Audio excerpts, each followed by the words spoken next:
Welcome to Minnie's bedroom games review. Today we're looking at Valeria Card Kingdoms, designed by Valero from Daily Magic Games, with illustrations by Mihailo Dimitrisky, otherwise known as the Miko.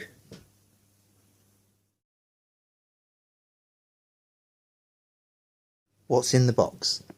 We have 108 citizen cards, 48 monster cards, 24 dominion cards. Look at the components of the game. You get a really nice insert with the game that holds everything nicely in place. On the right hand side you've got a load of dividers, and each divider will hold all the cards for easy access to start a game slightly quicker than normal. You'll have all the different types of counters. You've got the red strength counter, the gold counters, the blue is magic, and the purple are victory points. They're held nicely in the insert. Nice wooden counters. You've got the magic. You've got the strength, or some people might call them might. You've got gold. And you've got some victory points, and some of the cards will give you victory points straight away. The rest of the cards you'll get victory points at the end of the game. The dividers are nicely set out so you can easily get access to different parts. What you have are citizen cards. These are the cards that go out and play. You have the monster cards that are set up into different areas of your kingdom. You have some domain cards. These are for the where you're buying buildings, and there's some duke cards.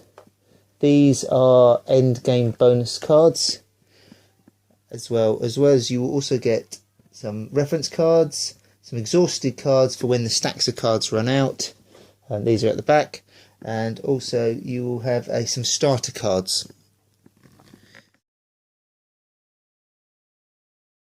We have here a standard setup for a 2-player. Top of the board we have 5 monster stacks. In the middle we have 10 citizen stacks, and at the bottom we have 5 building stacks. Then we have the dice that we will roll, and then we have our starting hand, which you have a 6, which is a knight, and a 5 as a peasant for each player. On the right hand side we also have some exhausted stacks and some duke cards. We have gold, which is the yellow, we have the magic, which is the blue, we have the victory points, which is the purple, and we have the red, which is the strength. You also get 4 help cards, which are already out on the right. If we look at our starting hand of 6 and a 5 as a knight, how does a game round play? It's very simple. There's 3 steps to the game. There's the roll phase. We roll the dice. We see what dice we have. We have a 1 and we have a 6 in this case. If a player has a matching number and they are the active player, then they take the resource icon on the left, here or here. If you are any other player, you look to the right hand side to see if you match, and you take the relevant resources. So in this case we have a 1 and a 6. No player has a 1, although both players are 6, in which case the active player would take 1, and also the secondary player would also take 1. In this case both players take the same. The second part of a player's game is the action phase. You take 2 actions from a list. You can slay a monster, which means you can take a monster card from the top row if you can pay the cost. You can recruit a citizen from the 10 middle stacks, again if you pay the cost. The first citizen you purchase is on the card is the cost in gold, and if any additional citizens of the same number are purchased, then you'll have an additional cost of 1 more gold. You can buy a domain or a part of the city, which is this bottom row here. Again, you pay the cost in gold on the left hand side. You immediately take the action underneath that cost to see if that's good. That's right, man. Very interesting. And then you gain any of the relevant bonuses on these cards. And the last action, if you don't do any of the first 3, you can take either a gold or a magic as well, or a fighting rage strength. Now To give you an example of some of the cards, let's have a look at them. We're going to go and have a look at the monsters. There are 5 monster stacks we have currently here. Now the strength of the monster it's paid is on the left hand side, in which case we will take a look at the dire bear. It's a cost of 5, so you would have to pay 5 strength to fight this monster. You would gain 3 victory points at the end of the game, and your immediate bonus would be either 2 gold or 2 magic. You'll notice that on the top right hand side you have got a icon, and this is the kind of area of the game where these monsters come from. The reason that these are useful and beneficial is that once you have purchased this, it goes into your tableau and you get your bonus. You then will find that as a stronger enemy underneath. Some of the piles have more enemies than this one. So this one will cost 14.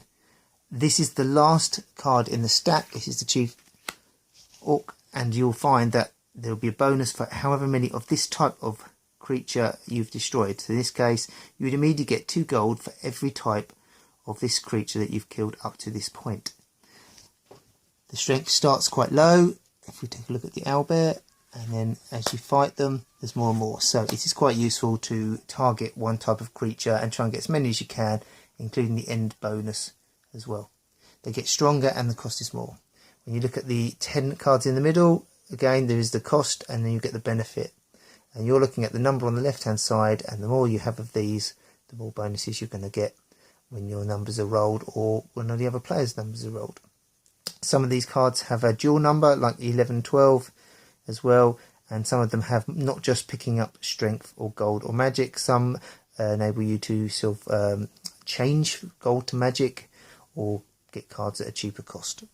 If we take a look at the bottom, this is the setup for the standard game, and what you would find is that if you purchased the Orchard Desert, the Desert Orchid, then you would find that you pay a cost of 9, and then you would get a discount or enable you to pay to change a dice roll. When you purchase this item, you would flip over and then find out what the next one is. What you'll find is when you look at these particular cards, there'll be certain symbols at the top.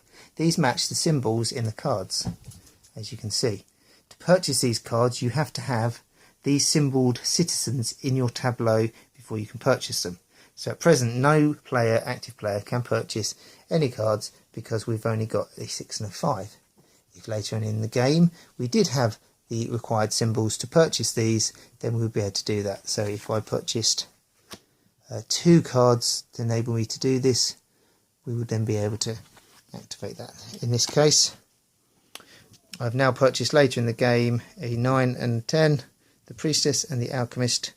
These symbols here will then enable me to purchase this one, because I now have the matching symbols and I have enough gold to purchase this. So I pay the gold, this would enter my tableau, and I get the victory points at the end of the game.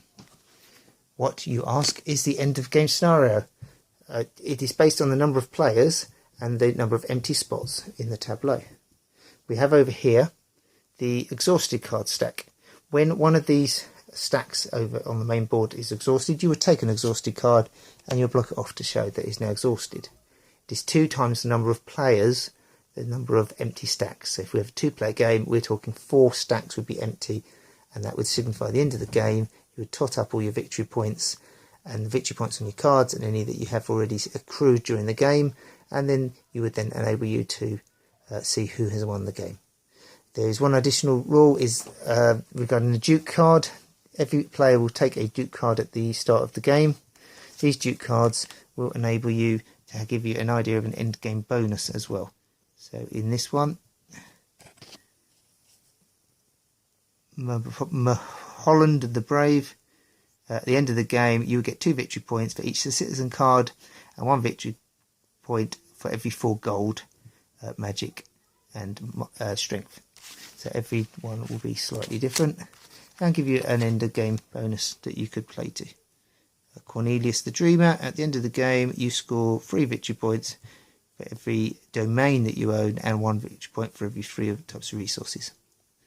In the expansions that are coming out, some of the exhausted cards will not just be exhausted, but they will give you, when you turn these over, a bonus that will come out as well as just a basic exhausted card. If we then take a look at the whole tableau, it's the basic game. takes approximately 45 minutes. So you can tell that they are quite interesting. Overall, I would recommend this game. It's a city building game, but with citizens fighting creatures. There's a fair amount of entertainment for all levels, although this is aged at 13. We found with my children of 8 and 6, they quite enjoyed the game, although we didn't play with the full rules, just to get them into the game itself. Overall, the quality of the materials used are excellent. The art is amazing, and very impressed, and also the overall feel of the game. There's plenty of space in the insert for future expansions, so I believe that these will be coming out very, very soon. Also, there is a Kickstarter on at present from the Daily Magic and Villages of Valeria again. I would recommend going to see that. I will try and put a link in the show notes for this video with a new Valeria game as well. So you'll find that quite useful. That's pretty much the end of our video today, and Minnie's off and she's had enough, I believe. We'll be signing off from Card Kingdoms with Valeria. Just to let you know, the other Kickstarter that's currently playing from Valeria is Villages of Valeria, and that's doing very well on Kickstarter with the same art and but different gameplay. So I would recommend you check that one out. Thank you very much, Min, for doing that. Once again, I hope you've enjoyed this very short video on how to play and our thoughts, which we've enjoyed greatly, and I can see us having many more games and playing with different sets of players. It seems to scale quite well between 2 and 5 players, so I'd recommend at all ages as a gateway game. Thank you very much for your time today, and I'll catch you soon.